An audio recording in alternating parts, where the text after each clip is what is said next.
अस्सलाम वालेकुम व्यूअर्स, आज की पॉडकास्ट में मेरे साथ मौजूद हैं ऑब्स्टेट्रिशियन एंड गायनेकोलॉजिस्ट डॉक्टर आसिया। बहुत सारे नए शादीशुदा जोड़े, पुराने शादीशुदा जोड़ों को लेकर, बच्चों की पैदाइश को लेकर ऐसे ऐसे मिथ्स और ये कहानियां कि जो आप सुनते रहते हैं उन सबको क्लैरिफाई करेंगे आज की पॉडकास्ट। अस्सलाम वालेकुम डॉक्टर साहिबा। वालेकुम सलाम। डॉक्टर साहिबा, सबसे पहले ही और कीमती सवाल है आपसे ये कि आजकल ये हर दूसरा पेशेंट सी सेक्शन पे है। बहुत ज़्यादा परसेंटेज है कि ख़वातीन सी सेक्शन की तरफ जाती हैं या हॉस्पिटल उनको ले जाता है और नॉर्मल डिलीवरी केसेस जो होते हैं वो नहीं हो रहे। जबकि हम अगर इंग्लैंड की बात करें या ऐसे डेवलप्ड कंट्रीज़ की बात करें तो वहाँ पे बहुत रेयर केसेस हैं जो कि सी सेक्शन है, बाकी सारे केसेस नॉर्मल डिलीवरी होती है। तो ऐसा क्या मसला है कि वहाँ पे नॉर्मल डिलीवरी और यहाँ पे सी सेक्शन क्यों होते हैं ज़्यादा?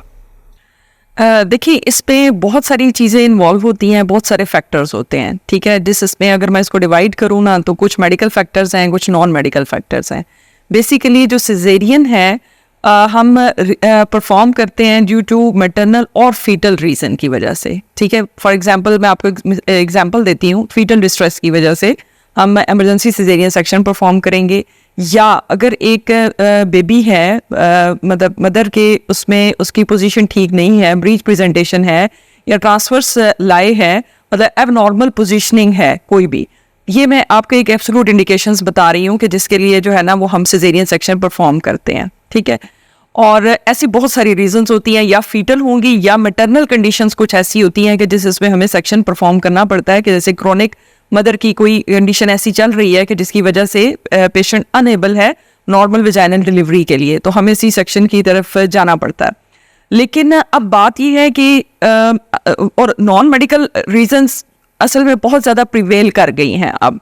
ठीक है, अब बात यह है कि जैसे अब ज़्यादातर जो सेक्शंस हो रहे हैं, जो मैं अपनी प्राइवेट प्रैक्टिस में देखती हूँ कि लोगों को अवेयरनेस नहीं है। जैसे मैं आपको एग्जांपल देती हूँ कि जैसे फर्स्ट बेबी है, फर्स्ट बेबी में प्रोलॉन्ग मतलब लेबर हो सकती है। पेशेंट्स को एंटीनेटल पीरियड में एजुकेट नहीं किया जाता कि आपका कितना टाइम लगेगा, क्योंकि पेशेंट इस चीज़ के लिए और जो रिलेटिव्स भी होते हैं वो इस चीज़ के लिए मतलब मेंटली उनको प्रिपेयर्ड नहीं होते। जैसे फॉर एग्जांपल मैं आपको बताती हूँ कि जो फर्स्ट प्रेगनेंसी होती है उसमें अगर 24 आवर्स का भी टोटल ड्यूरेशन हो जाए लेबर का, ठीक है, latent phase plus active phase of labour मिला के, तो वो एक नॉर्मल चीज़ है। लेकिन और जब तक आपकी मतलब कंडीशन बेबी की ठीक रहती है, मदर ठीक रहती है, आप इतने लॉन्ग टाइम के लिए वेट कर सकते हैं। लेकिन हमारे लोगों को, फिर रिलेटिव्स को जो उनके साथ होते हैं, पेरेंट्स जैसे साथ होंगे, उनको इस चीज़ की अवेयरनेस नहीं होगी। ठीक है, अब उससे क्या होगा कि वो परेशान हो जाएंगे। तो हम अक्सर कहते होते हैं कि मतलब घड़ी जो है ना वो घर रख कर आनी चाहिए, स्पेशली उस खातून को जो फर्स्ट बेबी डिलीवर करने के लिए जा रही है। अच्छा, फिर उसमें अब ये देखिए, अगर मैं ये एक ही रीज़न आपको बताऊं ना कि जहाँ पे फिर जो लैक होता है वो क्या है, कि अगर फ़र्ज़ करें कि एक तो लोग डॉक्टर्स के बिहाफ पे ये है कि जिस तरह पार्टोग्राम एक ग्राफिकल प्रेजेंटेशन होती है हमारे इवेंट्स ऑफ लेबर जो होते हैं ना उसके लिए। प्राइवेट प्रैक्टिस में तो कोई भी बंदा, जेलम में तो मैंने प्रैक्टिस करते हुए नहीं देखा कि पार्टोग्राम को कोई फॉलो करता है। अगर उसको फॉलो कर रही हूँ तो जाहिर है बहुत सारे आपके सिजेरियंस बच जाएंगे, और स्पेशली अगर आपने एंटीनेटल पीरियड में पेशेंट की काउंसलिंग की हुई है तो। ठीक है, अच्छा, दूसरी चीज़ ये कि फीटल डिस्ट्रेस है, मैंने एक इंडिकेशन आपको ये बताई है। अब फीटल डिस्ट्रेस पिक कैसे होगा? कंटिन्यूस एक चीज़ होती है कि ड्यूरिंग लेबर आप इलेक्ट्रॉनिक फीटल मॉनिटरिंग कर रहे होते हैं, यहाँ पे उसकी भी कमी है।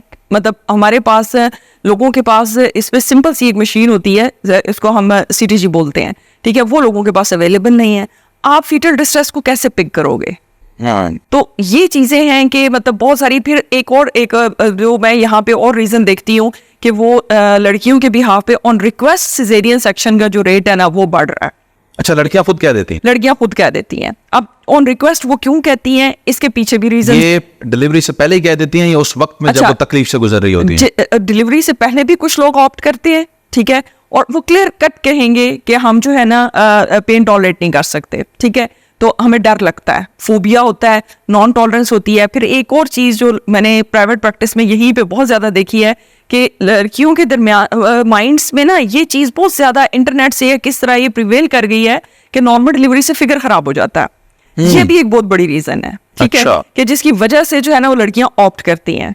अब जब मैंने नई प्रैक्टिस स्टार्ट की तो अब जो प्रोटोकॉल होता है ना, देखिए वो ये होता है कि अगर एक patient on request caesarean demand कर रहा है ना, आप हमेशा उसको सेकंड कंसल्टेंट के पास ओपिनियन के लिए भेज देते हो, ठीक है। अब बात ये है कि ये उस जगह पे होता है कि जहाँ पे सारे गवर्नमेंट के सेटअप हों और एक जिसको कहते हैं ना कि सेंट्रली मॉनिटर्ड हॉस्पिटल्स होते हैं, ये उनमें होता है।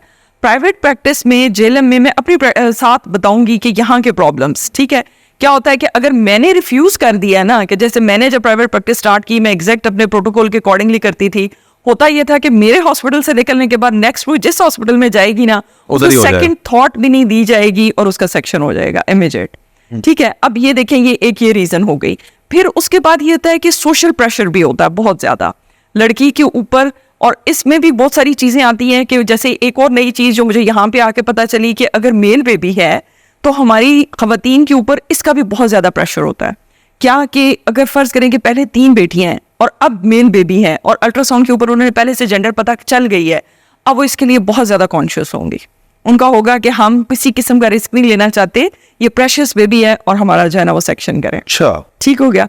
तो ये वाली चीजें हैं। फिर उसके बाद जो है ना, मतलब एक तो ये फियर्स फोबियाज हो गए। फिर उसके बाद एक और चीज है कि जैसे वो डाइट का होता है कि जिस तरह ओबेसिटी है, आपको पता है कि इंक्रीज करती जा रही है ओबेसिटी, और उसमें जो मेन रोल है वो हमारी जंक फूड का है, जो मतलब बहुत ज्यादा जिसका ट्रेंड बढ़ता जा रहा है, जंक फूड का, कोल्ड ड्रिंक्स हो गए, मतलब एम्प्टी कैलोरीज होती हैं ये। असरअंदाज है इस पे। जी बिल्कुल, ओबेसिटी जो है मतलब वो एक रिस्क फैक्टर है नॉर्मल डिलीवरी के लिए, ठीक है। इवन नॉर्मल डिलीवरी की इसके साथ एसोसिएटेड कॉम्प्लिकेशंस भी हैं कि जो ओबेसिटी के साथ एसोसिएटेड होती हैं, ठीक है। फिर नॉर्मल डिलीवरी के लिए भी ओबेसिटी एक बड़ा रिस्क फैक्टर है। और फिर सेडेंटरी लाइफस्टाइल के मतलब ये होता है कि हेल्दी लाइफस्टाइल नहीं है, डाइट उस तरह की नहीं है कि जिस तरह डाइट के हमारे जैसे सारे कंपोनेंट्स डाइट में शामिल होने चाहिए। फिर 30 मिनट की एक्सरसाइज, चाहे सिंपल वॉक ही हो, आपके उसमें शामिल होनी चाहिए, वो नहीं है। और इस वजह से सेडेंटरी जो लाइफस्टाइल है, फिर कंप्यूटर और इंटरनेट और इसके ऊपर मोबाइल्स, मतलब यही सारे लोगों की एक्टिविटीज रह गई हैं। मतलब वो जो पुराने ज़माने में बच्चियाँ होती थी कि जो बाहर आउटडोर गेम्स भी करती थी, स्कूल कॉलेजेस में भी स्पोर्ट्स में पार्टिसिपेट करती थी, वो चीज़ भी जो है ना वो अब लैक करना शुरू हो गई है।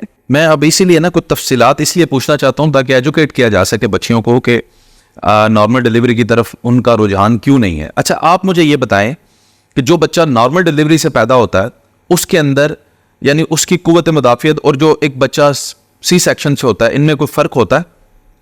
नहीं, इन दोनों में जो एक चीज़ का फ़र्क है ना वो ये होता है कि एक वर्ड टर्मिनोलॉजी यूज़ होती है या एक कंडीशन है, TTN इसको बोलते हैं, ट्रांसिएंट टिकिप्निया ऑफ न्यूनेट।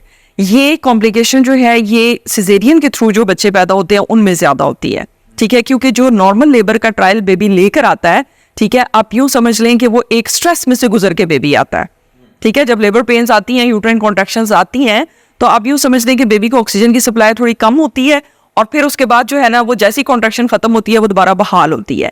वो बेबी एक स्ट्रेस में से गुजर के आता है, उसके लंग्स जो हैं वो ज्यादा बेहतर परफॉर्म करते हैं एज कम्पेयर टू वो बच्चे जो सिजेरियन के थ्रू पैदा होते हैं कि उसमें ये कॉम्प्लिकेशन होने का ज्यादा चांस होता है। नॉर्मल डिलीवरी से बच्चे को पैदा करना बच्चे की सेहत के लिए अच्छा है, बच्चे के लिए बहुत अच्छा है। फिर उसके बाद एक चीज मैंने आपको ये बताई कि फीटल मॉनिटरिंग बहुत कम है। फिर उसके बाद डॉक्टर्स के बिहाफ पे मैं देखूँ ना तो वो ये है कि हमारी कुछ चीजें हैं कि जो सिजेरियन को प्रिवेंट कर सकती हैं, वो एक्सपर्टीज हमारी कम होती जा रही हैं। जैसे फर्ज करें कि मैं एक चीज आपको बताती हूँ कि आपने वैक्यूम एक्सट्रैक्शन या फोर्सेप्स डिलीवरी का नाम सुना होगा, ठीक है। अब ये है कि अब इसमें एक्सपर्टी इन्वॉल्व है, लेकिन इसके साथ एसोसिएटेड कॉम्प्लिकेशंस भी हैं। अब डॉक्टर्स का भी एक फोबिया होता है कि अगर मैं वैक्यूम अप्लाई करूंगी, अगर वो मतलब इनफ उनकी इस मामले में कोई एक्सपर्टी नहीं है, प्रैक्टिस नहीं है, तो डॉक्टर्स भी डरते हैं। तो इसके लिए तो डॉक्टर को खुद भी तो खड़ा होना पड़ेगा सर पे। यहाँ पे तो डॉक्टर्स जो हैं वो ज्यादातर काम जो है वो अपनी जो स्टाफ है उनसे ही करवा लेते हैं। जी बिल्कुल सर, मतलब मैं कह रही हूँ ना कि इसमें और ज्यादा रीजन ये भी है कि हमारे जितने प्राइवेट हॉस्पिटल्स है ना बेसिकली ऑडिट नहीं है, गवर्नमेंट की तरफ से कोई मॉनिटरिंग नहीं है, ठीक है। कि अगर फर्ज करें कि जैसे एक सिजेरियन भी होता है, ठीक है, हम जैसे जिस जगह से मैं प्रैक्टिस की, मैंने FCPS की ट्रेनिंग जिस जगह से की, अब हम ऑडिट होता था कि अगर आपने एक सेक्शन परफॉर्म किया है, आप उसको एक्सप्लेन करो कि आपने क्यों सेक्शन किया। वो हमें अपनी उसके सारी टर्म्स एंड कंडीशन और पूरा केस प्रेजेंट किया जाता था। फिर उसका ऑडिट होता था कि कौन से स्टेप्स थे जो लिए जा सकते थे इस सेक्शन को प्रिवेंट करने के लिए। अच्छा, सब कुछ प्रिवेंट करने के लिए ये? जी बिल्कुल। दूसरी बात ये है कि देखिए, आप खुद सोचें कि number of private hospitals increase कर रहे हैं, एक रीजन ये भी है कि सिजेरियन सेक्शन रेट बढ़ने का। दूसरी बात यह कि डॉक्टर के ऊपर भी बहुत सोशल प्रेशर, मतलब पेशेंट की तरफ से प्रेशर होता है, क्योंकि ये 2 लाइफ्स होती हैं। ठीक है, पेशेंट, आप आजकल आपको पता है कि लोगों की जो है ना वो टॉलरेंस और ये चीज़ें बहुत कम होती जा रही हैं। आए दिन आप देखते हैं कि सोशल मीडिया के ऊपर भी कि देखें कोई भी कॉम्प्लिकेशन हो जाए, कुछ हो जाए, वो सारा ब्लेम डॉक्टर्स के ऊपर आता है। अब डॉक्टर्स भी इस चीज़ के लिए कॉन्शियस हैं। एक ये चीज़ हो गई, एक ये चीज़ है डॉक्टर्स के लिए जाहिर है कि मतलब एक अच्छा इंसेंटिव भी होता है, सिजेरियन सेक्शन के मतलब चार्जेस ज़्यादा होते हैं, तकरीबन डबल होता है। जी बिल्कुल। और दूसरी एक और चीज़ होती है कि टाइम मैनेजमेंट ये होती है कि आपको बहुत हार्ड वर्क करना पड़ता है। अगर लेबर जो है वो बेशक नॉर्मल जा रहा है, प्रोग्रेस ठीक जा रही है, तो आपको अक्सर लेबर पेशेंट रात के वक्त आते हैं। तो ये होता है कि वो टाइम एक ऐसा टाइम होता है कि सारा दिन के भी आप थके हुए होते हैं, रात के वक्त मॉनिटर करना मुश्किल होता है। तो ये जो टाइम मैनेजमेंट है ना, तो कुछ डॉक्टर्स इसको भी वो करने के लिए जो है ना कि वो सेक्शन परफॉर्म करने में थोड़ी सी जल्दी, That's really sad aspect of the society. बिल्कुल, तो इसमें जल्दी हो जाती है। फिर एक और चीज होती है, जैसे मैंने आपको एक्सपर्टीज में बताया कि डिलीवरी की उसमें जैसे इंस्ट्रूमेंटल डिलीवरी है, इसी तरह जैसे कुछ प्रोसीजर्स होते हैं कि जैसे पहले जमाने में जो किए जाते थे अब नहीं किए जाते। जैसे फर्ज करेंगे एक बेबी उल्टा है, उसको हम ब्रीच प्रेजेंटेशन कहते हैं। फिर इसके सारे ना प्रोज एंड ये क्राइटेरिया फुलफिल करके ना, तो एक प्रोसीजर होता है जैसे एक्सटर्नल कैफेलिक वर्जन, इसमें डिलीवरी से पहले एंटीनेटल टाइम पे ही टर्म के ऊपर बेबी को एब्डोमिनली जो है ना वो मूव कर दिया जाता है, उसकी पोजीशन ठीक कर दी जाती है। जी ये पॉसिबल है। अब ये देखें, ये आपको कहीं पे भी बहुत कम जगहों पे ये होता हुआ ये प्रोसीजर नजर आएगा। पहली दफा सुना। जी बिल्कुल। फिर दूसरी बात ये होती है कि जैसे फर्ज करेंगे ट्विन प्रेगनेंसी है। अब ट्विन प्रेगनेंसी जो है वो ऑलवेज कोई इंडिकेशन नहीं है सिजेरियन सेक्शन की, लेकिन ट्विन इसमें नॉर्मल डिलीवरी नहीं की जाती। मतलब ये भी आप यहाँ पे तो वो फुल स्टॉप। बिल्कुल। अब ट्विंस में ये होता है कि अगर फर्स्ट करें कि एक प्राइमरी पेशेंट है और दो बच्चे हैं और फर्स्ट की पोजीशन ठीक है, ठीक पोजीशन को हम कहते हैं कि कैफेलिक लॉन्गिट्यूडनल, ठीक है, ये टर्म यूज होती है। तो आप क्यों नहीं कर सकते नॉर्मल डिलीवरी? आप कर सकते हैं, ठीक है, लेकिन अब ये ट्रेंड बन गया है। फिर जेएनएम में तो मैंने खैर और भी बहुत सारी चीजें देखी हैं कि जो मुझे हैरत होती थी कि ये प्रैक्टिस एक्चुअली है नहीं है, जो लोगों ने बना ली है। और जो एक चीज है ना, जैसे जो लोग हमारे मतलब पैथोफिजियोलॉजी खुद अपने दिमाग में घड़ते हैं, उसकी एक बड़ी मिसाल मैं आपको बताती हूँ कि अगर टर्म के ऊपर मेम्ब्रेन्स रप्चर हो जाए, जिसको हम आम जुबान में कहते हैं कि वाटर बैग लीक हो गया, ठीक है, यहाँ पे आके मैंने देखा कि ये एक इंडिकेशन है सिजेरियन की। क्यों? एक्चुअली ऐसा नहीं है। बात यह है कि जब मेम्ब्रेन्स रप्चर हो जाएं और पेशेंट टर्म के ऊपर है, आप उसको एडमिट करो, हॉस्पिटलाइज करो, ठीक है, उसकी मॉनिटरिंग मदर की भी फीटस की भी हो, ठीक है, उसको 12 to 24 आवर्स हम नॉर्मल लेबर के लिए वेट कर सकते हैं। 90% पेशेंट जो है within a week normal उसमें चले जाते हैं लेबर में।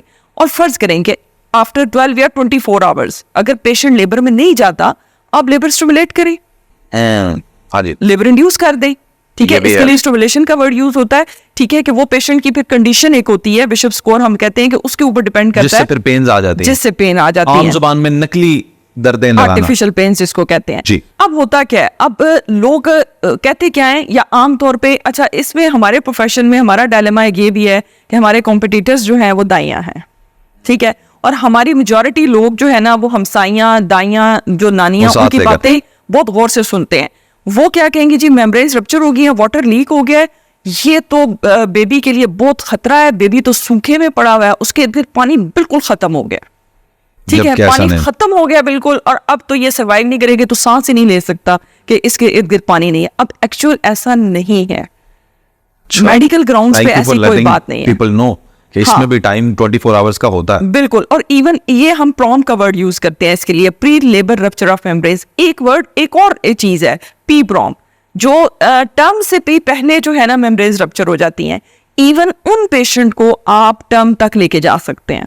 वो कैसे? बुक्स कहती हैं कि 34 वीक्स तक लेकर जाएं, लेकिन मैंने अपनी ट्रेनिंग में देखा कि मिनिमम भी हमारा अपना प्रोटोकॉल था, जैसे हमारी प्रोफेसर का कि पाकिस्तान में हमारी कंडीशंस ऐसी हैं कि हम बेबी को 36 वीक्स तक लेकर जाएं तो अच्छा है।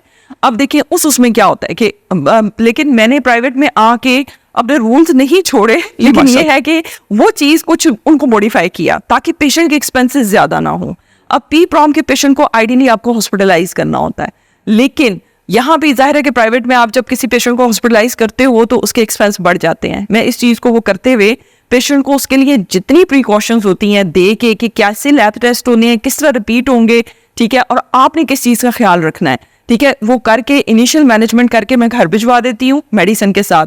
उसको मैं आफ्टर 48 आवर्स दोबारा बुला लिया, फिर आफ्टर 48 आवर्स दोबारा बुला लिया, सारी इंस्ट्रक्शंस दे दी, और अल्हम्दुलिल्लाह मतलब पेशेंट को थोड़ी सी इसमें मेहनत करनी पड़ती है, लेकिन यकीन माने ये कि भी पॉसिबल, हाँ, यानी ये भी पॉसिबल है। डॉक्टर साहब मुझे ये भी बताएं, इससे मैं बात ले लेता हूँ, ये बॉडी बैग स्ट्रक्चर वो कैसे, क्या दर्दी करती हैं जो खवातीन होती हैं? इसमें सुना है कि सफर के दौरान या कुछ ऐसा करती हैं, या सीढ़ियाँ या कोई वजन वाली चीज उठाएगी, ऐसे ही?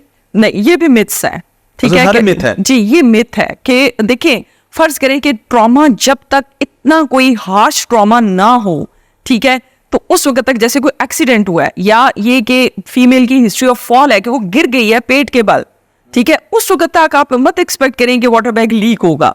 मेम्ब्रेन रप्चर होने की और कॉजेज होती हैं, ठीक है, टाइम से पहले जो रप्चर हो जाती हैं, एनीमिया हो सकता है, खून की कमी, इन्फेक्शन हो सकता है जिसमें विजाइनल इन्फेक्शन भी हो सकता है, ठीक है, इसके अलावा इसमें यूटीआई हो सकता है, ठीक है, यूरिनरी ट्रैक्ट इन्फेक्शन, क्योंकि इन्फेक्शंस प्रेगनेंसी में चूंकि आपकी इम्यूनिटी कम होती है, पेशेंट जो होते हैं वो प्रोन होते हैं इन्फेक्शंस के लिए। बेसिकली लीकिंग की ये कॉजेज होती हैं। फिर प्रीवियस हिस्ट्री है, एक ये हो सकती है। तीसरी चीज ये होती है कि एब्डोमेन लार्ज साइज है, वो लार्ज साइज एब्डोमेन बहुत सारी बातों की वजह से हो सकता है, जिसमें एक कॉज होती है पॉलीहाइड्रामियास, ठीक है, पॉलीहाइड्रामियास ये होता है कि बेबी के अराउंड वाटर होता ही ज्यादा है, वो प्रेशर उसका इतना ज्यादा होता है कि उसमें ज्यादातर पेशेंट्स में मेम्ब्रेन्स लीक हो जाती हैं, पहले मेम्ब्रेन्स रप्चर हो जाती हैं, ठीक है, या ट्विन बेबीज हैं, उसमें भी प्रेशर बहुत ज्यादा होता है, उसमें भी पहले मेम्ब्रेन रप्चर होने का चांस होता है, ठीक है, तो ये इंडिकेशंस होती हैं और ये रीजंस होती हैं। लेकिन ये हमारे लोगों का ख्याल है कि जी सीढ़ियां ऊपर नीचे उतरने चढ़ने से, ट्रैवलिंग से, घर का काम करने से ऐसा कुछ भी नहीं है। तो मैं अब मुझे ये भी सवाल का जवाब दीजिएगा, खवातीन में ये जो मिथ है पहले भी आपने एक्सप्लेन किया, नॉर्मल डिलीवरी से अगर बच्चा पैदा करेंगे तो इससे फिगर हमारा ख़राब हो जाएगा, और अब इसलिए हम सी सेक्शन की तरफ जाते हैं। तो इन दोनों में क्या फ़र्क है, क्या मिथ है, और इसमें आप ये बता दें प्रिकॉशन के, अगर नॉर्मल डिलीवरी पे जाते भी हैं तो वापस उनका जिस्म जो है, क्योंकि इंसान मोटा हो जाता है, आपके ऊपर फैट्स भी होते हैं, तो कब तक डिजॉल्व हो जाते हैं, कब तक आप बिल्कुल ठीक हो जाते हैं? देखिए, इसमें जो होता है ना कि 6 मंथ्स का पीरियड होता है आफ्टर डिलीवरी। मैं अपने पेशेंट्स को हमेशा बताती हूँ कि 6 मंथ्स तक जो है ना वो आप वापस बैक टू नॉर्मल शेप आ जाएंगे अगर आप रीजनेबली अपना फूड इनटेक रखेंगे। अब देखिए, रीजनेबल फूड क्या होता है, क्या आपने अपने फूड में सारे जो हमारे डाइट के कंपोनेंट्स हैं वो शामिल करने हैं, प्रोटीन्स हैं, कार्बोहाइड्रेट्स हैं, फैट्स हैं, शुगर है, ठीक है, हर चीज़ आपने उसमें शामिल करनी है, लेकिन एक जिसको कहते हैं ना कि एतदाल पसंदी से। जिस इसमें मैं जो अपने पेशेंट को जो रूटीन में एडवाइस करती हूँ कि कट ऑफ जो चीज़ें आपने करनी है ना, वो शुगर है और ऑयल है, और कार्बोहाइड्रेट जो है ना वो भी एक रीजनेबल उसमें लेने हैं। कि जैसे एक रफली अगर एक पेशेंट को मैं बताऊं ना, तो मैं कहती हूँ कि एक छोटे साइज की चपाती दोपहर को और ब्राउन आटे की, ठीक है, वाइट आटा नहीं, वो हेल्दी नहीं होता, और एक रात को, ठीक है, और मॉर्निंग में भी अगर आपने लेना है तो ब्राउन ब्रेड के 2 स्लाइस ले लें, एग ले लें, अगर एग ले रहे हैं उसको डीप फ्राई मत करें, ठीक है, उसको स्क्रैम्बल्ड एग ले लें, जस्ट 2 ड्रॉप्स ऑफ ऑयल में भी एग बन जाता है, ठीक है। अच्छा, फिर जो चीज़ें हैं जैसे चिकन है, फिश है, ये चीज़ें आप लेते हैं जब, देखिए बड़ा फर्क होता है, अगर आप इनको ग्रिल करके लेंगे या बेक करके लेंगे, आप ऑयल कंटेंट को एलिमिनेट कर देंगे। अब बेसिकली जो इसमें जो बड़ा कल्प्रिट है ना वो शुगर है और हमारे रिफाइंड ऑयल्स हैं, क्योंकि ये फैटनिंग होते हैं। फिर जो हमारे सोशल ट्रेंड्स हैं वो पंजीरियाँ देसी घी में, ठीक है, और इस किस्म की जो चीज़ें होती हैं, जो हमारा देसी घी दूध में डाल के दिया जाता है, वो तो एक्सेसिव क्वांटिटी, आप यकीन माने कि ऑयल और फैट का कंटेंट जो हमारी खवातीन को खिलाया जाता है एंटीनेटल टाइम में और पोस्ट नेटल टाइम में, आप यकीन माने कि वो एटलीस्ट 8-10 टाइम्स ज़्यादा होता है उनकी रिक्वायरमेंट से।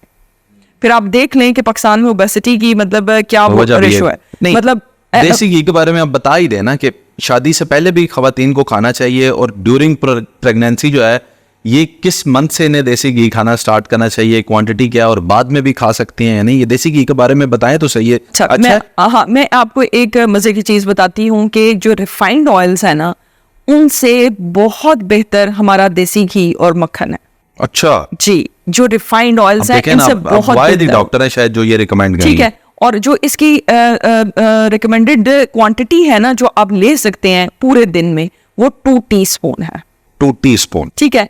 और हद से ज्यादा आप करेंगे तो 3 टीस्पून कर लें। अगर आप पोर्शन अच्छा, कंट्रोल ये पे हद से जाएंगे, ज्यादा है? नहीं, अगर ज्यादा करेंगे तो आप 3 से 4 टीस्पून करें। ठीक है। आप मेल्टेड कभी मक्खन या देसी घी की ये क्वांटिटी देखें ना, तो हमारी तो एक प्लेट की जो तरी होती है ना, उसी में ये शामिल हो जाती है। हाँ जी। तो हमें अब आप फिर आपको अगर आप फर्ज करें कि हमारे पोर्शन कंट्रोल के ऊपर जाएंगे ना, तो फिर आपको पाकिस्तान में जो है ना ओबेसिटी की खवातीन में स्पेशली वजह समझ आ जाएगी।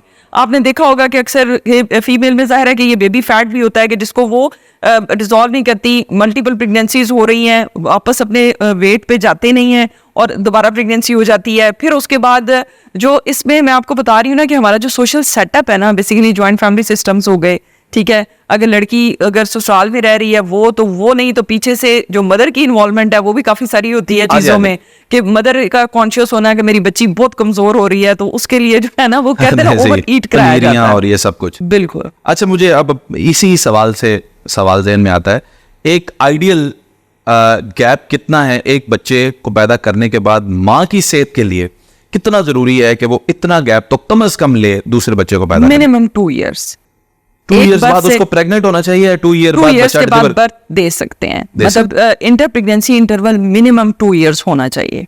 बिल्कुल ठीक है। ये 2 साल तक तो वो उनको होना। और ये मुझे बताएं कि जब एक आती है पेशेंट आपके पास और वो उसने 9 मंथ्स अब आपके पास आना है और उसकी पहली प्रेगनेंसी है, अब ये सारी चीजें उसको गाइड करती हैं कि आपका ये इंटरवल होगा ये? जी बिल्कुल। जब मैं किस वक्त गाइड करती हूँ, जब मैं पेशेंट को डिस्चार्ज करती हूँ। ठीक है। जब मैं डिस्चार्ज स्लिप पेशेंट को देती हूँ ना, तो मैं अपने ऑफिस में बुला के एटलीस्ट उनके साथ जो है ना वो 15 मिनट्स की मेरी सिटिंग होती है। अगर नॉर्मल डिलीवरी हुई है, फिर उसके बाद उनको मैं बताती हूँ कि आफ्टर परपेरियम वो मेरे पास डेफिनेट आएंगे कि उन्होंने कॉन्ट्रासेप्शन के लिए क्या लेना है, और ये मैं यहाँ से गाइड करके भेजती हूँ। और फिर मैंने कहती हूँ कि आफ्टर परपीरियम, जब परपीरियम होता है कि जो आम लैंग्वेज में आपने नाम सुना होगा चिले का टाइम जो होता है 1.5 महीना।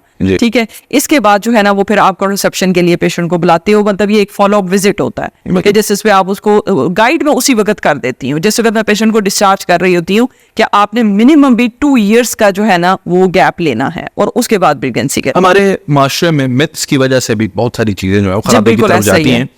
एक मिथ ये भी है कि अगर खवातीन बर्थ कंट्रोल के लिए किसी प्रोसेस से गुजरेंगी तो हार्मोनल इम्बैलेंस आ जाएगा और वो मोटी हो जाएंगी, चिड़चिड़ी हो जाएंगी, या उनके बाल गिरने शुरू हो जाएंगे। ये मिथ्स हैं, लेकिन इनको आप क्लैरिफाई करें कि ऐसे किसी प्रोसेस से कैसे गुजरा जा सकता है, वो कितना सेफ होता है, और उससे कोई उनकी सेहत पर असर होता है या नहीं? देखिए, इसमें मैं आपसे एग्री नहीं करूंगी कि इसमें सारा मिथ नहीं होता कि जैसे ओरल कॉन्ट्रासेप्टिव पिल्स होती हैं तो इसमें वेट गेन की पेशेंट में टेंडेंसी होती है। बाज़ का पेशेंट को ये होता है कि हाँ कि मतलब पेशेंट को ये होता है कि जैसे नोजेटेड फीलिंग है, हेडेक है, वॉमिटिंग वाली फीलिंग है, ब्लोटिंग है, और फिर वेट गेन है। ठीक है। लेकिन आप देखेंगे साइड इफेक्ट्स जिस तरह होता है ना कि हर मेडिसिन के साइड इफेक्ट, अगर आप कभी उनकी इंफॉर्मेशन का जो लीफलेट होता है वो पढ़े, तो हर मरीज में नहीं आते। अच्छा, ठीक है ना। तो ये फिर वेरी करते हैं फिर पेशेंट टू पेशेंट, जरूरी नहीं है। और दूसरी बात ये है कि नई चीजें भी तो आ रही होती हैं, कि जैसे मैं आपको बताऊं कि जैसे पहले कॉन्ट्रासेप्टिव पिल्स जो यूज होती थी उसमें हार्मोन्स की क्वांटिटी ज्यादा थी, जैसे फैमला 28 का नाम सुना होगा आपने। अब उसके बाद एक और मतलब प्रोडक्ट आई याज मार्केट में आई, उसमें यह है कि जो हार्मोन्स का कंटेंट है वो थोड़ा कम है, और उसकी वजह से उसके साइड इफेक्ट्स भी कम है। और बहुत सारे पेशेंट्स को हम इस पे वो करते हैं, पेशेंट यूज करते हैं। फिर ये है कि पेशेंट्स को बहुत सारी ऑप्शंस भी दी जाती हैं कि अगर फर्ज करो कि एक पेशेंट क्राइटेरिया फुलफिल कर रहा है ओसीपीज के लिए, मैं पेशेंट को ओसीपी पहले उनको ऑप्शन दूंगी सारी ऑप्शंस के साथ, ओरल कॉन्ट्रासेप्टिव पिल्स। ठीक है। और अगर मैं उसके लिए फर्ज करें कि 1 मंथ के लिए उनको मैंने प्रिस्क्राइब कर दिया है, अगर उसके साथ उनको साइड इफेक्ट्स आते हैं, कुछ हैं, आप सेकंड मेथड के ऊपर स्विच कर सकते हैं। And what is the second method? देखिए, अब इसमें चीजें ये होती हैं कि पेशेंट को चीजें सारी बता दी जाती हैं, उसमें से पिक पेशेंट ने करना होता है।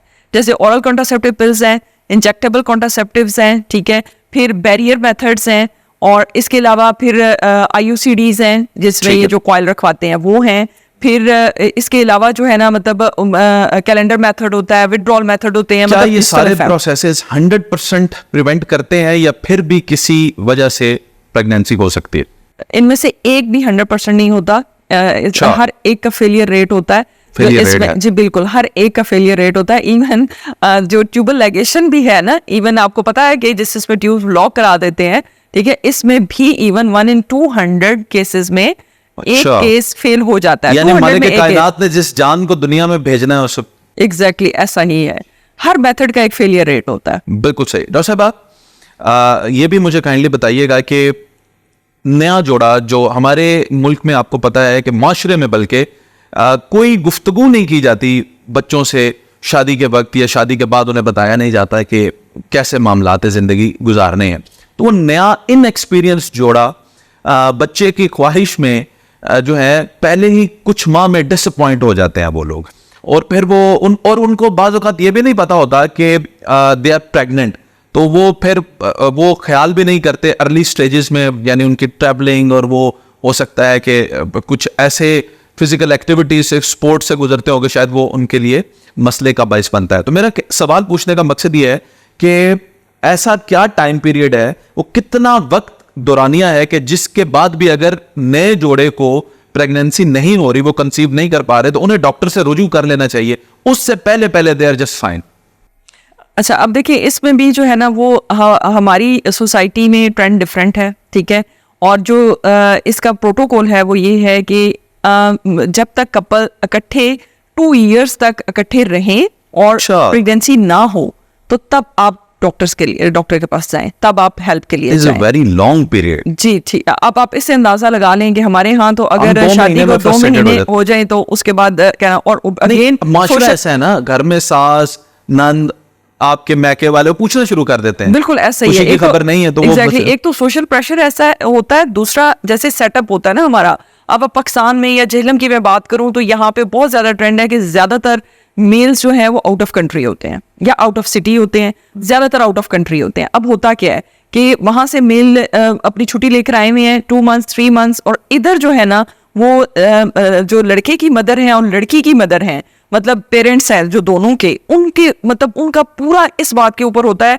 कि अभी ये चला जाएगा और इसने 2 साल बाद आना है, तो छुट्टी चूंकि 3 months है 2 months है, इसी में प्रेगनेंसी हो जानी चाहिए। अब ये चीज भी मैंने यहाँ पे आके फिर कुछ चीजें आपको ना अपने कल्चर के हिसाब से थोड़ी चेंज भी करनी पड़ती हैं, थोड़ी सी अपने प्रोटोकॉल्स हमें, मतलब वो बिल्कुल हम अब गोरों वाले फॉलो नहीं कर सकते, हमें उसमें चेंज लानी पड़ती है, क्योंकि देखिए ये एक जेन्युइन इशू है, ठीक है, क्योंकि जो मतलब आउट ऑफ कंट्री लोग रहते हैं उन्होंने साल बाद 2 साल बाद आना होता है, तो वो फीमेल के लिए पीछे सोशल प्रेशर बहुत ज्यादा होता है, फैमिली का प्रेशर बहुत ज्यादा होता है, उसे अकेले रहना है उन लोगों के साथ, तो वो इस वजह से वो हमें थोड़ा सा इसको मॉडिफाई करना पड़ता है। तो फिर ऐसा प्रोसेस कोई है कि वो उन्हीं 3 महीनों में उनका हो जाए? नहीं, फिर इसमें ये होता है कि मतलब वही चीज जो आपने 2 साल बाद करनी है ना, वर्कअप करना होता है कि मेल के टेस्ट, फीमेल के टेस्ट, और इसमें उसके अकॉर्डिंगली जो आपने प्रेगनेंसी के लिए ट्रीटमेंट देनी होती है वो फिर हम स्टार्ट करवा देते हैं। ये तो फिर एक केसेस है ना, सिचुएशनल है। हाँ, और अगर लेकिन आइडियली 2 years वेट करना चाहिए, 2 साल तक उनको वेट कर लेना चाहिए। बिल्कुल ठीक है। डॉक्टर साहब ये बताइएगा कि बच्चा पैदा हो जाता है, अब आपकी क्लिनिक की बात कर लेते हैं, यहाँ पे एक बच्चा पैदा हो गया, वो नॉर्मल डिलीवर हो गया या सी सेक्शन हो गया, और फिर फौरी तौर पे बगैर किसी चार्ट स्लिप, किसी हिस्ट्री के कह दिया जाता है इसको चाइल्ड स्पेशलिस्ट के पास ले जाए, ठीक है। तो बच्चे की एक हिस्ट्री होनी चाहिए कि इसकी वालदा को शुगर थी, नहीं थी, ये किस सिचुएशन में हमने सी सेक्शन किया, क्यों करना पड़ा, और इस बच्चे को क्या क्या इश्यूज आपने देखे हैं। अब उधर जाके अनपढ़ माँ बाप आगे चाइल्ड स्पेशलिस्ट वो इनसे पूछता है कि हाँ जी बच्चे को क्या मसला है, नहीं जी सानू तो नहीं पता, तुसी चेक कर लो। सो डोंट यू थिंक कि कोई हिस्ट्री होनी चाहिए इसमें या कुछ? जी बिल्कुल आप ठीक कह रहे हैं, एग्जैक्टली होनी चाहिए। अब आइडियली जो गायनी का सेटअप है ना, अनफॉर्चुनेटली लेकिन जेलम में ऐसा है नहीं है कि गायनी का कोई सेटअप ऐसा नहीं है कि जिसमें साथ जो है ना वो पीरियड्स का सेटअप भी हो और पीडियाट्रिशियन आपके पास अवेलेबल हो, ठीक है। तो आइडियली यही होना चाहिए कि जब भी पेशेंट को जो है ना वो आप देखें, एक मदर के कोई रिस्क फैक्टर्स होंगे, एक इंडिकेशन होगी सिजेरियन की जिसकी वजह से आपने सिजेरियन परफॉर्म किया है, और अगर आपका बेबी डिलीवर होता है पुअर एबगार के साथ और आपको उसको नर्सरी भिजवाना पड़ता है न्यूनेटल केयर के लिए, तो डॉक्टर की ड्यूटी है कि एक पेज के ऊपर रेफरल बनाए और उसमें मदर की सारी कंडीशन और बेबी की सारी कंडीशन, टाइम ऑफ डिलीवरी और हर चीज़ और लिखकर मतलब रिटन डॉक्यूमेंट साथ भेज, ताकि इसमें जो पीडियाट्रिशियन है उसको भी हेल्प आउट हो जाएगा वो भी, और पेरेंट्स जो अटेंडेंट लेकर जा रहे हैं उनको भी जो है ना वहाँ पे बताने में कोई मुश्किल नहीं होगी, क्योंकि देखिए मेडिकल टर्म्स एक डॉक्टर ज़्यादा बेहतर समझ लेगा और रिटर्न फॉर्म में होंगी, और ये आइडियली यही प्रोटोकॉल होता है और ऐसा होना चाहिए। लेकिन ये है कि अगर ना करें तो ये एक अलग चीज़ है, लेकिन होना चाहिए। डॉक्टर साहब, अब मैं एक ऐसा सवाल आपसे पूछने जा रहा हूँ, इसका जवाब मुझे तो पता है, लेकिन आपके बताने से न जाने कितनी जिंदगियों को राहत मिलेगी, कितनी बच्चियों को सुकून मिलेगा। वो इसलिए सवाल ये है कि हमारे यहाँ एक मिथ है कि बड़े बुजुर्ग भी इसमें इन्वॉल्व हो जाते हैं और लड़की को ये कहना शुरू कर देते हैं, ए ते 7 तियां जमेगी, ये 7 बेटियां पैदा करेगी, ये पैदा ही बेटियां पैदा करने के लिए हुई है। आप मुझे ये क्लियर कर दें कि बेटी पैदा होगी या बेटा, इसका डायरेक्टली दोनों पेरेंट्स में रिस्पॉन्सिबल कौन है? यानी बाप की वजह से बेटी पैदा हो रही है या माँ की वजह से बेटी पैदा हो रही है? 100% ये फादर की वजह से होता है। ठीक है, अब मैं इसको एक सिंपल सा आपको तरीका उसकी रीजन बताती हूँ जो एक लेमैन भी समझ लेता है। फीमेल में होता है कि XX क्रोमोसोम जी, मेल में होता है XY क्रोमोसोम। अब बात ये है कि मेल जो है ना वो रिस्पॉन्सिबल है कि Y क्रोमोसोम तो है ही मेल में, हाँ जी, वो तो फीमेल में है ही नहीं। वो जब मतलब इनहेरिट ही उधर से होना है, तो इसके लिए 100% जो होती है ना ये मेल की वो होती है। लेकिन हमारी सोसाइटी में इस चीज को नहीं अपने समझा बेटे जाता। को गलत तो किसी ने कहना नहीं। बिल्कुल तो ऐसे ये नहीं, इवन मैं तो कहती हूँ कि बेटे को भी गलत नहीं कहना चाहिए, क्योंकि ये सब कुछ अल्लाह ताला के हुक्म से होता है। ठीक है, मन जाने वाला है, आपने बाकी आयत सुनी होगी, वो जिसे चाहता है बेटियां देता है, जिसे चाहता है बेटे देता है, और जिसे चाहता है कुछ भी नहीं देता, बे औलाद रखता है। ये उसकी हिकमत है और इसमें कसूर किसी का भी नहीं होता। लेकिन अनफॉर्चुनेटली हमारी सोसाइटी में सारा ब्लेम लड़की को दिया जाता है, और इतना डायलेमा है कि आप यकीन माने कि मैंने तो अपने आगे पीछे इतने अजीब बात होते देखी है कि अगर एक लड़की है ना और वो 6 बहनें हैं और उनका भाई नहीं है, तो इवन लड़के वाले उस जगह पे रिश्ता करते हुए भी सोचेंगे कि इसकी अपनी सारी बहनें हैं तो इनकी आगे भी बेटियां होंगी। मतलब पाकिस्तान में जो है ना हमारे इन चीज़ों की सिचुएशन बहुत बुरी है। हमारी जो कल्चरल एक वो वैल्यूज बन गई नहीं है ना, ये काफ़ी डिफरेंट है, और जो एक्चुअल फैक्ट से उनका कोई ताल्लुक नहीं है। बिल्कुल ठीक। डॉक्टर साहब, अगला सवाल ये है कि लीगली आप किसी को ये बता सकती हैं कि आपकी बेटी है या बेटा है, और अगर बता सकती हैं तो फिर आप क्यों नहीं बताती? और दूसरा ये है कि ये किस मंथ में पता चल जाता है कि बेटा है या बेटी? देखिए, लीगली पाकिस्तान में लॉ कौन सा फॉलो होता है, ठीक है। अब बात ये होती है कि मैं इसमें जो मेरी अप्रोच है ना वो ये है कि मैं मतलब पेशेंट मेरे से पूछते हैं जो मैं बताती हूँ, हर एक नहीं पूछता, कुछ लोग सरप्राइज भी रखना चाहते हैं, लेकिन जब पेशेंट पूछते हैं तो वो जाहिर है कि, और आमतौर पे जो इसका टाइम पीरियड है ना वो ये होता है कि 25-26 वीक्स, ऑलमोस्ट ये 6 मंथ बनता है कि जिसके ऊपर आप डेफिनेट बड़ी श्योरिटी के साथ बता सकते हो। आप डायग्नोज 5 मंथ पे भी कर लेते हो, ठीक है, और लेकिन आइडियली आपको 26 वीक से पहले बताना नहीं चाहिए, उसमें गलती का फिर चांस होता है। तो ये है कि लीगली हमारे लॉ में भी नहीं है कि नहीं बताना चाहिए, नहीं बताना चाहिए, क्योंकि हम उस सोसाइटी में है जहाँ पे ये बच्चियों की पैदाइश पे आज भी अफसोस और बच्चों की पैदाइश पे खुशी मनाई जाती है। बिल्कुल ऐसा ही है। बस इसमें फिर ये है कि मैं थोड़ा सा ये करती हूँ, देखिए जिसकी फर्स्ट बेबी गर्ल हो ना तो वो शायद उसको इतना प्रॉब्लम नहीं होता, लेकिन जिसकी पहले 2 बेबी गर्ल्स है और 3rd आ रही है, तो मैं उसमें पेशेंट अगर पूछ भी लेना तो अगर मुझे पता भी चल जाए तो मैं कहती हूँ कि मैंने मतलब मुझे पता नहीं चल रहा, ऐसी है कि मुझे पता नहीं चल रहा, क्योंकि पता है क्या होता है कि क्योंकि बाकी का टाइम वो बहुत ज्यादा स्ट्रेस में गुजारेगी, ना सिर्फ खुद बल्कि उसको अपने ससुराल फैमिली की तरफ से भी बहुत प्रेशर मिलेगा। तो इसलिए ज्यादा बेहतर होता है कि आप पेशेंट को फिर ना बताएं। और मैं खुद से बताती भी नहीं, अगर कोई पेशेंट बहुत इसरार करे जाहिर है तो तब फिर बताती हूँ। मैंने ऐसे भी केसेस सुने हैं, देखे नहीं है, कि जिसमें बच्ची की पैदाइश पे बहू और बच्ची दोनों को हॉस्पिटल छोड़ के ही चले जाते हैं ससुराल वाले, कहते हैं ऐसे ही बही रहे। अल्हम्दुलिल्लाह मुझे तो 12 सालों में या 12 साल मुझे जेल में प्रैक्टिस करते हो गए हैं, कभी ऐसा इवेंट नहीं हुआ। जेल के लोग अब उस तरह बैकवर्ड है भी नहीं कि मतलब ये इवेंट कभी नहीं हुआ कि मतलब कोई छोड़ के चला गया हो कि बेटी की बर्थ की वजह से। अल्हम्दुलिल्लाह ऐसा मैंने नहीं होते देखा, बिल्कुल नहीं होते देखा। किसी की 4थी या 5वीं भी होती है। मेरे पास तो ऐसे केसेस हुए हैं कि मैंने वहां पे इवन मेल्स को इस बात के ऊपर अल्हम्दुलिल्लाह कहते देखा है, और मतलब मेरा इस मामले में अच्छा एक्सपीरियंस है यहाँ सब मर्दों को दे। डॉक्टर साहब, जुड़वा बच्चे जो होते हैं इनका रिस्पॉन्सिबल बाप होता है या माँ होती है? अगर कोई चाहे कि मैं ख्वाहिश करता होगा मेरे जुड़वा बच्चे हो जाएं, उसके लिए कोई मेडिसिन होती है या ये अल्लाह ताला की तरफ से ही है, और इसमें जेनेटिक फैक्टर कितना है?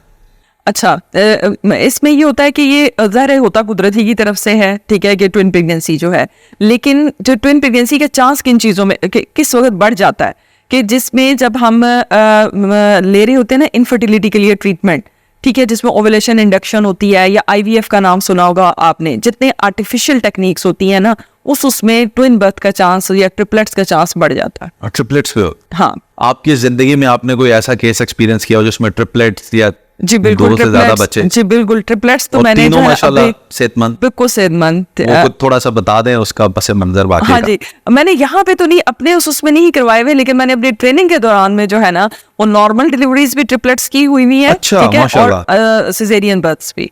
उनमें तो रेशो सारा क्या होती है होता- बच्चे होते और रहे। बच्चियों की? वो वेरी करता है। तीनों बच्चे भी हो सकते हैं, तीनों बिल्कुल, बच्चियां भी हो बिल्कुल, सकती हैं। ऐसे भी हो सकता है, मिक्स भी हो सकते हैं, 2 बेटियां 1 माँ बेटा। बाप का क्या रिएक्शन होता है उसमें? माँ बाप जाहिर है जो कि एक बच्चे के लिए मुश्किल से तैयार होते हैं, मैं 3-3, मैंने तो ऐसा भी सुना है उनमें से एक आधा फिर वो किसी अपने बहन भाई को भी दे देते हैं कि चले हम 2। जी बिल्कुल, ऐसा होता है कि जैसे ट्रिपलेट्स हैं तो वो इवन जैसे देखें इस्लामी के लिए भी ये है कि रज़ाई माँ का जो कॉन्सेप्ट था इस्लाम में है कि आप 2 इयर्स के लिए जो है ना, जैसे ब्रेस्ट फीड के लिए दे दिया जाता था, तो हमारे उसमें भी है कि लोग जो है वो ज़ाहिर मदर के ऊपर बहुत ज़्यादा रिस्पॉन्सिबिलिटी आ जाती है, तो उसको डिवाइड करने के लिए जो है ना वो नानी या दादी या खाला किसी के पास भी जो है ना वो बच्चे को जैसे 2 इयर्स के लिए कि वो आपको जो है ना 2 इयर्स तक उसको पाल के तो वापस कर दें। तो ठीक है, कई अच्छा। लेकिन मदर्स होती हैं वो नहीं भी देती, वो मतलब अगर अच्छी उनके पास डोमेस्टिक हेल्प है, सपोर्ट है, तो वो खुद भी जो है ना वो ब्रॉट अप करती हैं। बिल्कुल ठीक। एक 1 लाइनर आखिरी सवाल है, उसका आंसर मुझे दे दें। बच्चे की पैदाइश के बाद माँ जो होती है वो हार्मोनल चेंजेस से भी गुजर रही होती है, उसमें उसको एक और नई जान को भी साथ संभालना पड़ता है। एक कोई डाइट की ऐसी चीज बता दें कि वो अगर डेली अपनी लाइफ में शामिल कर लेना तो कम से कम ये जोड़ों के दर्द, जिस्म की फटीग, इन चीजों से वो बची रहेगी। देखिए इसमें जो है ना कोई एक सिंगल चीज नहीं हम फोकस कर सकते, ठीक है, multiple मैं चीज। अपने पेशेंट को हमेशा डाइट प्लान दे के भेजती हूँ और ये बता के भेजती हूँ, ठीक है, कि जो बात मैंने इनिशियली आपको बोली कि उसमें ये होता है कि जैसे अगर फर्ज करें कि आफ्टर सी सेक्शन पेशेंट मेरे पास जा रही है, जी। मेरे पास से जा रही है, अब बात ये होती है कि यहाँ पे ये भी एक बड़ा मिथ है कि आफ्टर सिजेरियन आप मतलब 10 दिन तक तो जो है ना आपने वॉक नहीं करनी। हालांकि ऐसा नहीं है, हम तो पेशेंट का मैं सेक्शन के बाद जो है ना आफ्टर 12 आवर्स मैं अपने पेशेंट को मोबिलाइज कर देती हूँ, Very ठीक good. है। ये पुराना कॉन्सेप्ट था कि पेशेंट जो है ना वो जितना देर वो लेटा रहे या रेस्ट उसमें रहे तो हीलिंग ज्यादा बेहतर होगी, ऐसा नहीं है। एक्चुअली इसके अपोजिट है, जितनी जल्दी आप पेशेंट को मोबिलाइज कर देते हो और घर पे भी आप उसको एडवाइस करते हो, जैसे मैं बहुत सिंपल वर्ड्स में पेशेंट को बताती हूँ कि आपने हर खाने के बाद थोड़ी सी चहलकदमी करनी है 5 to 10 मिनट्स और आहिस्ता आहिस्ता वॉक का दुरानिया बढ़ाते जाना है। एक तो ये चीज होगी, वॉक बहुत जरूरी है, ठीक है, चाहे आप 15 मिनट्स की करें, मिनिमम टाइम ड्यूरेशन हेल्दी उसके लिए 30 मिनट है, 5 days a week 30 minute walk. देखें अब बोलने को ये नहीं है, कोई इतना ज़्यादा टाइम नहीं है, लेकिन हम खवातीन 30 मिनट भी जो है ना जब उसको प्रैक्टिस करने पे आते हैं ना तो लोग नहीं करते। फिर डाइट में जो मैं सबसे ज़्यादा इनको कह के भेजती हूँ वो यही है कि एक तो जंक फूड नहीं लेना, ठीक है, कोल्ड ड्रिंक्स हैं, बाहर के जूसेस हैं, हाई कंटेंट होता है शुगर का और ये एम्प्टी कैलोरीज हैं, ये जस्ट आपको एक फैट डिपॉजिट करेंगे। फिर वही चीज़ जो मैंने आपको स्टार्ट में बताई है कि जो आपके रिफाइंड ऑयल है ना ये आपकी डाइट में एक्स्ट्रा उसमें नहीं ज्यादा होना ऑर्गेनिक चाहिए। पे आप फोकस करें। बिल्कुल। दूसरी बात ये कि फ्रूट्स, ड्राई फ्रूट, जितनी हेल्दी चीजें हैं ना, एग है, मीट की सारी फॉर्म्स हैं, वेजिटेबल्स हैं, फ्रूट्स हैं, एक पोर्शन कंट्रोल, हर चीज आपने खानी है, कोई परहेज मना नहीं है। कुछ नहीं है, परहेज कुछ नहीं। बिल्कुल। और दूसरी बात ये कि एक और चीज जो चले मैं आप ही के फोरम के थ्रू शायद मतलब हमारी खवातीन नानियां दादियां ये सुने तो वो इस चीज के लिए करें कि पाकिस्तान में ये बहुत बड़ा प्रॉब्लम है, लोग यूटीआईज के साथ, इवन एक्यूट रीनल फेलियर के साथ खवातीन बेचारी आती हैं क्योंकि उनको पानी नहीं पीने दिया जाता आफ्टर डिलीवरी, चाहे डिलीवरी नॉर्मल हुई है या सी सेक्शन हुआ बिल्कुल है। ये मिथ है कि जी आपका पेट निकल आएगा, ठीक है, बच्चे को ठंड लग जाएगी। मैं स्पेशली इन चीज़ों के ऊपर मतलब जो पेशेंट को डिस्चार्ज करते हुए बता के भेजती हूँ कि पानी, मेरा एक पेट जुमला है कि पानी आपने खुला पीना है, चाहे ठंडा पिए, सादा पिए, मतलब पानी पीने में कोई ममानियत नहीं है। अब क्या कहेंगी खवातीन, मतलब घर के, मैंने आपको कहा है ना कि हमारे जो फैमिली सिस्टम है ना, असल में ये भी काफी सारी गड़बड़ करते हैं। ठीक है कि अब वो पेशेंट, पहले ही आपको पता है पोस्टमार्टम ब्लूज भी होते हैं, एक रिस्पॉन्सिबिलिटी भी फीमेल पे आ जाती है, वो खुद एक स्ट्रेस में से गुजर रही है ऑलरेडी। ठीक है, जब आप उसको कहेंगी कि जी पानी आपने ना सादा नहीं पीना, या अजवाइन वाला पियो या सौंफ वाला पियो और गर्म पियो, आप मुझे बताएं कि शदीद गर्मी में भी, इवन सर्दी में भी पानी गर्म पीने को दिल नहीं करता। कि यही होता है स्पेशली गर्मियों में। अब होता क्या है कि जब वो उसको प्लेन वाटर अलाउ नहीं ना करेंगे, वो रिस्ट्रिक्ट कर देगी, अपना वाटर इनटेक रिस्ट्रिक्ट हो जाएगा, वो कहेगी मैं पीती ही नहीं हूँ।